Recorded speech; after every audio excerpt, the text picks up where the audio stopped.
This video shows how to install Yanhua MQB-87 Lock Fastening Interface Board. 1. Push the lock fastening of the interface board to the unlock position. Find the interface board installation area on the instrument according to the visual positioning mark on the interface board. 2. Place the interface board against the instrument socket and align the pins with the D1 and D4 positioning holes.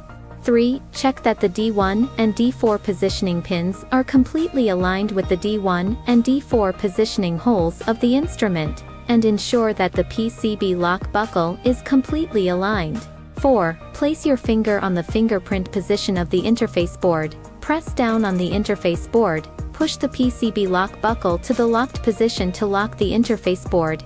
Installation is done. 5. Confirm again that the interface board D1, D2, D3, and D4 positioning pins are completely aligned with the D1, D2, D3, and D4 positioning holes of the instrument.